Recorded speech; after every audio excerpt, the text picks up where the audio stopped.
A continuación, salud renal y reumatología.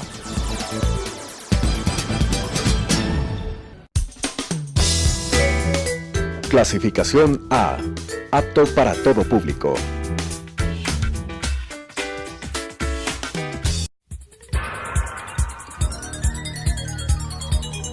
Las opiniones vertidas en este espacio por la producción y dirección del programa son de exclusiva responsabilidad de sus autores y de quienes intervienen en ellos.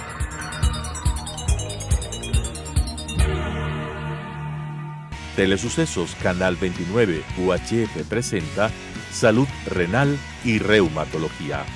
Tratamiento integral preventivo y curativo de enfermedades renales y reumatológicas con la conducción de las doctoras Belia Meléndez y Cristina López. Salud renal y reumatología. Buenas tardes, bienvenidos a nuestro programa de salud renal y reumatología. El día de hoy trataremos sobre preguntas y respuestas más frecuentes que realizan los pacientes que tienen algún tipo de enfermedad renal, sobre todo sobre la enfermedad renal crónica. Esto es importante porque aparte de que estas enfermedades son muy frecuentes, es determinante para el tratamiento y para el pronóstico tener un tratamiento adecuado y tener una idea clara de la enfermedad para no llenarnos de falsos conceptos. Así es que empezamos con las típicas preguntas que realizan los pacientes y que es indispensable conocer más sobre ellas. Por ejemplo, ¿con qué síntomas ya se debe acudir al médico? Bueno, esta es una de las principales y más grandes preguntas que hacen los pacientes que tienen algún tipo de enfermedad renal. Pues podemos decirle que la enfermedad renal puede cursar sin síntomas de manera asintomática y en otras ocasiones aparecen signos o síntomas que son bastante inespecíficos, es decir, una presión arterial elevada, hinchazón en las piernas o unos cambios en la orina que puede ser evidentemente no la orina espumosa que ya habíamos hablado en otras ocasiones, la hematuria o el cambio de coloración de orina también nos puede guiar un poco. Otro de los síntomas también es que existe mayor o cantidad, el paciente se levanta más veces a orinar durante la noche, ¿no? Cuando ya se ha perdido una buena cantidad de la función renal, pueden aparecer ya síntomas asociados a las funciones internas del riñón, a las funciones que llamamos las funciones endocrinas del riñón. Por ejemplo, disminuye la eritropoyetina. La eritropoyetina es una sustancia que hace o que funciona que los glóbulos rojos se mantengan a niveles estables. Al no existir una buena cantidad de esta eritropoyetina, se puede asociar la anemia y por tanto el cansancio. El cansancio pues sí puede estar relacionado con la anemia. Cuando está un poco más avanzado, puede haber la acumulación de líquidos en diferentes lugares, por ejemplo, un derrame pleural, la hinchazón en las piernas y ya en fases que las consideramos fases terminales, los síntomas ya son mucho más claros, más evidentes. Pues el paciente nos puede referir que tiene comezón, esto es producto de los tóxicos que se acumulan en la sangre y que pues la manera de eliminarlos es mediante la piel. Estos tóxicos como la urea pues producen comezón. La disminución del apetito, el asco a las comidas, especialmente a la carne, y también ya se puede acompañar de otros síntomas como es el insomnio. Claro, entonces ante cualquier síntoma que no es común en nuestro diario vivir, obviamente debemos acudir al médico, es lo más oportuno para no tener posteriores complicaciones. Otra pregunta que es muy frecuente en la consulta y que al menos la realizan el 80% de los pacientes es si los dos riñones están afectados. Y la respuesta es sí. Claro, cuando hay una enfermedad renal crónica, significa que los dos riñones han perdido la funcionalidad y por eso se está reflejando en una pérdida del porcentaje que nosotros podemos medirlo de forma indirecta. Las principales enfermedades que afectan a los riñones y que son la mayor causa de entrada a diálisis, como ya hemos mencionado anteriormente en otros programas, son la diabetes mellitus, la hipertensión arterial, el lupus. Entonces, obviamente, los dos riñones están afectados porque son enfermedades sistémicas, o sea, que afectan a todo el organismo. Hay casos, claro, muy puntuales que puede estar afectado un solo riñón, por ejemplo, cuando hay algún tipo de traumatismo, cálculos que han obstruido un solo riñón, tumores que afectan uno solo de los dos riñoncitos. Claro, en estos casos sí está afectado solo el uno, pero no se va a reflejar mayormente en la función renal porque el otro riñón se encarga de realizar la compensación, entonces esta pérdida de funcionamiento no va a ser tan marcada. Y en el caso de las infecciones también es en los dos riñones, ¿verdad? Claro, obviamente los procesos infecciosos afectan a los dos riñones, sin embargo uno puede sentir mayor molestia en un lado porque está más inflamado el un lado que otro, sin embargo al estar infectada la vía urinaria no tiene predilección por un solo lado, salvo que haya alguna malformación que esté condicionando que el un lado esté afectado con prioridad, ¿no? Bueno, y ante esto, ya con una insuficiencia renal establecida, la pregunta siguiente es, ¿qué puedo hacer para detener el daño de los riñones? Bueno, como tú mencionas, una vez que ya se establece el daño, no podemos revertirlo. Desgraciadamente, los riñones no son órganos que puedan regenerarse, no hay un medicamento que pueda hacerlos volver a su funcionamiento normal. Una vez que ya hay un deterioro de la función renal, lo que podemos hacer es enlentecer el progreso. O sea, no vamos ni a frenarlo ni a revertirlo, sino que sea mucho más lento para que el paciente no tenga una pérdida severa de esta función y tenga que entrar a diálisis.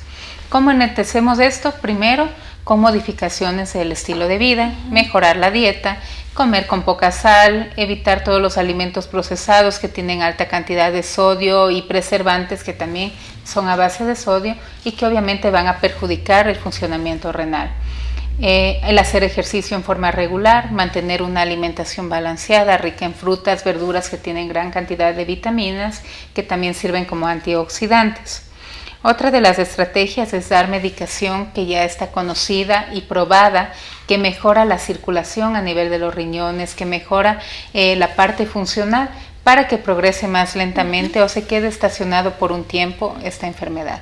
Eso es lo que podemos hacer. Medicamentos milagrosos que digan que pueden regenerar o que pueden devolver el funcionamiento de los riñones no existen hasta el momento. Alimentos o bebidas que lo que hacen es estimular la diuresis, la cantidad de orina. Yo creo que es algo contraproducente, sí, ¿no? Es contraproducente. Es mejor se evita este tipo de hierbas que pueden ser diuréticas, que son un tanto fuertes por la toxicidad que pueden crear en los riñones del paciente. Entonces, mejor se trata de tener una vida sana, activa y con la medicación que ya ha sido comprobada que sirve para proteger los riñones. Bueno, y en base a esto, ¿hay alimentos que están prohibidos en la insuficiencia renal? Claro, bueno, primero, antes de hablar de los alimentos, vamos a hablar de las sustancias tóxicas per se, que son también parte de los hábitos del paciente. Una es el tabaco. El tabaco es un tóxico directo para todos los vasos sanguíneos. Obviamente los riñones, al tener una rica irrigación, se pueden afectar mucho por el consumo de tabaco. Alimentos como todos los que son procesados, embutidos, enlatados, leches que son de larga vida procesadas, también son contraproducentes para la evolución de la enfermedad. Además, antes de que el paciente entre a diálisis, es recomendable no comer una gran cantidad de proteínas, porque esto primero que aumenta la producción de nitrógeno en sangre, de los productos nitrogenados, que son los que mayor molestias, mayor sintomatología van a causar. Entonces sí se hace una restricción proteica y claro, se va a dar prioridad a las proteínas que vienen de carnes blancas, pero en una cantidad medida, por lo que es importante trabajar en conjunto con el nutricionista siempre. Claro, el paciente con enfermedad renal no es un paciente que únicamente tiene que ver el nefrólogo, sino también otras especialidades, claro, ¿no? Es un tratamiento multidisciplinario. Otra pregunta frecuente es si la enfermedad renal es crónica, hereditaria y si puede contagiarse. Muchos tienen idea de que la enfermedad renal se contagia o que la diálisis es contagiosa y tienden a estar alejados de este grupo de personas. Bueno, la enfermedad renal crónica no es hereditaria, pese a que tiene unas cifras que rayan en una patología epidémica, no se considera una enfermedad transmisible, no hay manera de contagiar. Pero hay casos, por ejemplo, en la poliquistosis renal, en casos de glomerulopatías primarias, en los que se ha visto que ciertas familias, ciertos grupos familiares tienen con mayor frecuencia, ¿sí? Pero no se considera, vuelvo a repetir, no se considera una enfermedad contagiosa. Hay una insuficiencia renal que, como hemos visto en programas anteriores, es consecuencia a otras enfermedades, por ejemplo, la diabetes y la hipertensión. Estas enfermedades de igual manera no son hereditarias, pero sí se ha visto que tienen un patrón de agregación familiar, ¿no? Pero pues hay que estar alerta, por eso es importante saber los antecedentes de este paciente para nosotros poder guiarnos un poco más, ¿no? Claro, además es importante en esto que muchos pacientes tienen ya antecedentes de familiares que han tenido ingreso a diálisis, secundario a diabetes, a hipertensión, y que ellos también presentan estas mismas patologías. Hay que tomar en cuenta que no siempre se va a dar esta progresión hacia diálisis. También hay que tomar en cuenta que la presentación puede ser diferente porque son, como tú mencionaste, de etiología multifactorial, o sea, aparte del compromiso familiar, de la carga genética que pueda haber para la predisposición, vienen influenciadas por otros tipos como el ambiente, la alimentación, el estilo de vida. Entonces no siempre va a tener el mismo grado de progresión. Los pacientes también suelen preguntar, últimamente estoy muy cansado, ¿esto es normal o ya es un claro síntoma de enfermedad renal? ¿Siempre el cansancio lo podemos asociar con insuficiencia renal? Bueno, el cansancio no necesariamente se asocia a una insuficiencia renal. Hay muchas enfermedades que pueden acompañarse de este cansancio. Pero, por ejemplo, una persona que hace sus labores de trabajo diarias, va a su casa, de pronto hace un poco de ejercicio físico y se cansa de una manera brusca, de una manera rápida, aquí sí es valioso que el paciente tome en cuenta esto y que sea atendido rápidamente. Pues el cansancio de este tipo no es normal, ¿no? Como dijimos anteriormente, se asocia a cierto grado de anemia debido a que la eritropoyetina no está funcionando adecuadamente, más la acumulación de toxinas. Entonces sí, vuelvo a decir, es importante que el cansancio sea bien valorado, ¿no? Claro, porque puede ser por otros tipos de patologías también. Bueno, ya habíamos hablado sobre enlentecer el curso de la enfermedad, y otra pregunta que surge es si hay algún medicamento que cure la enfermedad renal crónica o la insuficiencia renal, que es como se conoce. Lamentablemente no hay ningún medicamento milagroso, no hay ninguna hierba milagrosa que llegue a curar, ningún tipo de tratamiento con imanes, con piedras mágicas, no existe. La medicación que tenemos al momento tampoco cura la enfermedad renal, lo único que sirve es para controlar, para que no sea su avance rápido. Esta medicación que disponemos actualmente obviamente tiene su base científica con respecto al funcionamiento, a la fisiología de los riñones, y lo que hace es que tenga un buen aporte de vitaminas, que llegue un aporte adecuado de sangre a los riñones, que no se pierda proteínas en la orina. Entonces esta es la base científica que tenemos, y obviamente son medicamentos que deben ser prescritos por el especialista, deben ser manejados por un nefrólogo. Ya es conocido que muchas veces la referencia tardía, que el paciente vaya tarde al nefrólogo, que sea referido por otro médico muy tarde, hace que la enfermedad progrese rápidamente y que no se tenga tiempo ni de enlentecer la progresión ni de prepararlo para cuando requiera diálisis. Cuando requiera diálisis, sí, es verdad. Otra de las preguntas es ya en relación a diálisis. Ya el paciente ha sido diagnosticado de insuficiencia renal, necesitamos dar un tratamiento sustitutivo, ¿no? Para mejorar, para ayudar a estos riñoncitos. Pues cuando se ha perdido completamente la función del riñón, ¿qué tipo de tratamiento debo recibir? Esto va a depender en sí de la función que el riñón tenga en ese momento.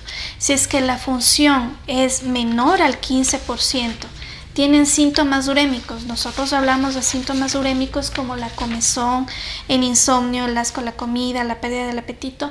Es importante que ya inicie tratamiento sustitutivo renal. El tratamiento sustitutivo renal es de dos tipos, el uno que es hemodiálisis y el otro diálisis peritoneal, ¿no?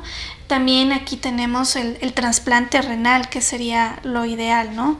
Pero si el paciente llegase a negar, pues hay pacientes que se niegan a recibir este tipo de tratamientos, pues firman su hoja de consentimiento, y lo que nosotros hacemos es dar un tratamiento de tipo clínico con la idea de paliar un poco los síntomas que tiene, pero siempre advirtiendo al paciente y a los familiares que el pronóstico no va a ser bueno. Claro, y una vez que nosotros conversamos con el paciente que ya le vemos que está próximo a entrar a diálisis o que desgraciadamente ya llega solo para la entrada a diálisis, la primera pregunta es, ¿qué es la diálisis? Bueno, la diálisis es un tratamiento que sustituye en parte la función de los riñones. ¿Por qué sustituye en parte? Porque no realiza completamente todas las múltiples funciones que realizan estos órganos, pero la diálisis va a ayudar a limpiar las toxinas que están en exceso en la sangre del paciente y el exceso de líquido que no ha podido ser eliminado debido a que no están funcionando adecuadamente los riñones. Esta técnica es muy buena, no es curativa, prácticamente es una técnica de soporte que ayuda a mantener al paciente con una buena calidad de vida. El objetivo de la diálisis es brindar calidad de vida. ¿A qué nos referimos con calidad de vida? Que el paciente realice sus actividades más cercanamente a lo normal posible. Que si trabaja pueda seguir realizando su trabajo, que si pasa con la familia siga en sus reuniones, con amigos, que pueda compartir ciertas actividades y que no se trata de confinarlo a la casa y de que solo viva para el tratamiento. Es una técnica que quiere dar un buen nivel al paciente, ¿no? Una mejor forma de vivir sin síntomas, con una alimentación adecuada y que pueda seguir acoplado a su medio social, laboral, familiar. Bueno, y a partir de esto también surgen otras preguntas, por ejemplo, la pérdida de calcio. Respecto a esto, el paciente tiene un riesgo aumentado de tener una fractura por osteoporosis. ¿Sí? Claro. ¿Y la diálisis peritoneal?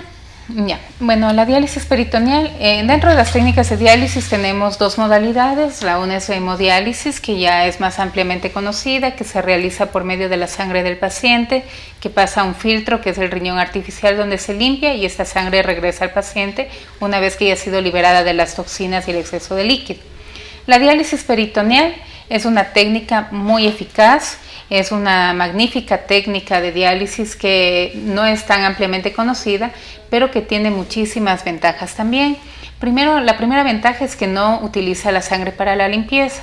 A diferencia de la hemodiálisis, se utiliza soluciones que son a base de dextrosa, o sea, de azúcar, que se van a introducir en el abdomen a través de un catéter, como podemos observar en la imagen en el esquema. Y después de permanecer un tiempo dentro del abdomen, esta va a ser drenada y será el líquido que sale con las toxinas y también sacará el exceso de agua que tiene el paciente. Esto se produce debido a que en el abdomen tenemos una capa llamada peritoneo, que es una especie de tela que está forrando la pared abdominal e intestinal y que tiene una alta vascularización, tiene muchísimos capilares y por estos capilares es por donde va a ir la sangre llena de toxinas y va a poder intercambiarse con el líquido. Esta técnica se puede realizar manualmente o actualmente también se tiene las cicladoras automáticas que ya se les programa con el tiempo, con la cantidad de líquido que vamos a infundir, la cantidad de tiempo que va a estar colocado el líquido y el drenaje. La ventaja es que esto se puede realizar en casa. El paciente puede aprender la técnica, es muy fácil y no tiene mayores complicaciones, salvo ya vamos a mencionar la más grave de ellas, pero es una técnica muy benigna y el paciente además puede preservar su función renal residual. ¿Qué es esto?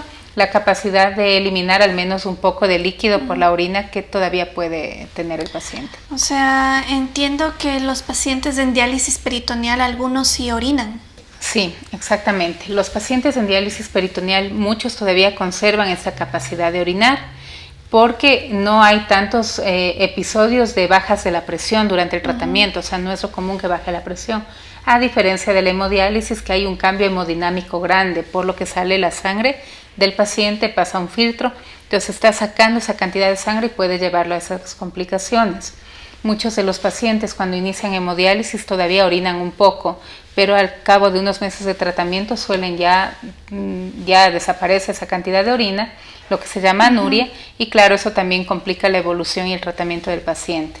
Ambas técnicas son buenas, sin embargo siempre hay que ver los beneficios y las posibles complicaciones que tiene cada una y adecuarlas de acuerdo a cada paciente y su trabajo, las actividades que realiza, ¿no?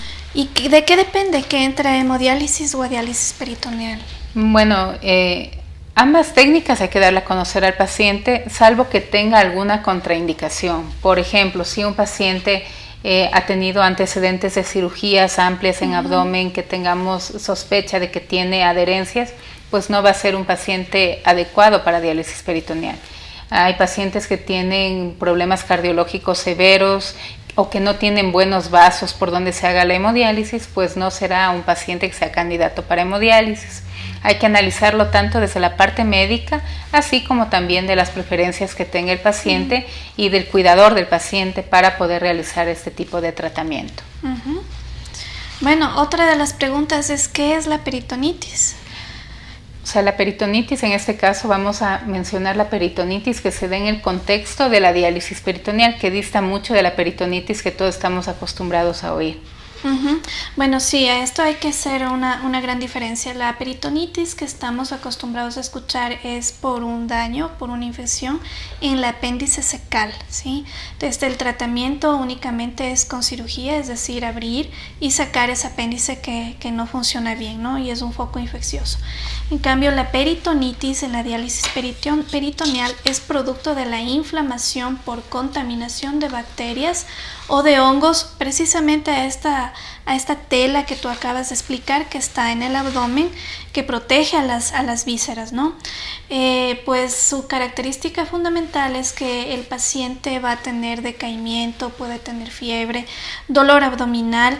Pues un paciente que está bien entrenado o que sabe cómo realizar su diálisis peritoneal, los episodios de esas peritonitis no son muy frecuentes, ¿no? Actualmente, como ya hay un buen entrenamiento, un buen manejo de parte no solamente del médico, sino también de la enfermera, que da una guía especial para cómo tratar o manipular el catéter e inclusive cómo manejar la máquina. Entonces, el tratamiento en este tipo de peritonitis es simplemente antibiótico, ¿no?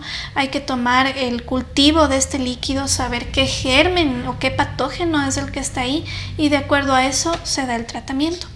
Claro, es importante también que el paciente, si el paciente o la persona que le conecta, que le cuida, conoce muy bien la técnica, las peritonitis no se van a dar, ya son bastante raras actualmente, sobre todo porque ha cambiado la técnica, pero sí todavía hay casos y hay que evitar que estas infecciones se produzcan porque son fácilmente prevenibles. Bueno, hemos hablado un poco de la diálisis peritoneal y de ahí también surgiría la pregunta de qué es la hemodiálisis. Como ya les había mencionado, la hemodiálisis involucra la sangre para el tratamiento. En este tipo de tratamiento se saca sangre del paciente a través de unas agujas, de unas mangueritas o del catéter que va a pasar al filtro, que es el riñón artificial, en donde va a hacer una difusión, o sea, va a pasar con un líquido que tiene menos concentración obviamente de toxinas para que pueda ser limpiada en un periodo de tiempo. Esta sangre que sale fuera del paciente se limpia y es la misma sangre que regresa, o sea, no es sangre de otra persona ni que le están transfundiendo, es la misma sangre del paciente que se va repitiendo en un ciclo que dura aproximadamente 4 horas. Como todas las técnicas, como todo tratamiento, suele tener complicaciones. Las complicaciones más frecuentes son la hipotensión, o sea, la baja de presión durante la diálisis por los cambios obviamente hemodinámicos. También puede haber calambres, dolor de cabeza, sin embargo son complicaciones que son fácilmente manejables. Las complicaciones en este tipo de tratamiento se van a ver más a largo plazo, cuando ya vienen todas las consecuencias del no funcionamiento de los riñones y obviamente de estar sometido a un tratamiento que es de circulación extracorpórea, ¿no? Bueno, otra de las preguntas que hacen los pacientes es si la diálisis duele. Pues la diálisis en sí, el procedimiento no duele. Lo que duele únicamente es el pinchazo en la fístula, que la fístula arteriovenosa, que no es más que la conexión de una arteria con una vena para mantener un buen flujo sanguíneo, ¿no? Esto es momentáneo, esto es pasajero. Mientras que en la diálisis peritoneal de igual manera no existe dolor, puede haber una pequeña sensación dolorosa más bien en el sitio donde entra el catéter. pero de ahí no es un procedimiento que dé lugar a dolor. Y el dolor, si es que existe, es por corto periodo de tiempo. Claro. Otra pregunta típica, que es cuando se da la noticia al paciente de que debe iniciar diálisis, es: ¿y si no me dializo, qué me pasa? Bueno, la respuesta va a ser, obviamente, va a fallecer el paciente, o sea, no hay otra manera de decirlo. El tiempo en el que va a fallecer va a ser variable, pueden ser semanas, pueden ser meses, no podemos conocer esto. Sin embargo, simplemente las toxinas se van a seguir acumulando progresivamente hasta que va a llegar un momento en que el cuerpo ya no puede tolerar esa toxicidad y desgraciadamente va a fallecer.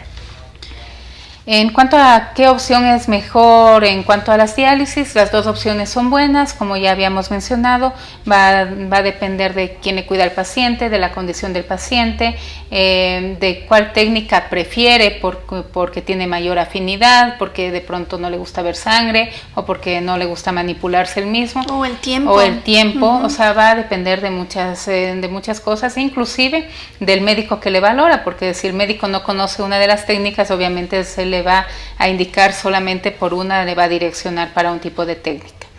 Y si se pueden alternar las técnicas, o sea, hemodiálisis, diálisis peritoneal, por supuesto, si un paciente ha iniciado en hemodiálisis y posteriormente no está adaptado al tratamiento, no logra tener una buena adherencia, no se siente bien, se le puede pasar a diálisis peritoneal y viceversa, o también por causas médicas, sin ningún problema.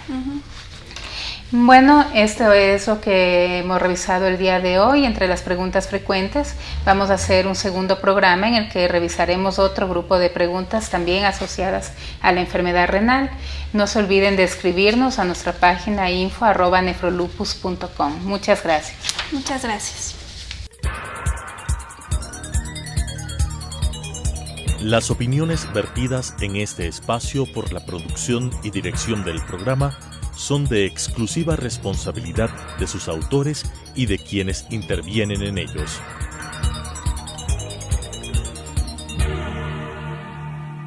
Telesucesos Canal 29 UHF presentó Salud Renal y Reumatología. Tratamiento integral preventivo y curativo de enfermedades renales y reumatológicas con la conducción de las doctoras Belia Meléndez y Cristina López. Salud Renal y Reumatología.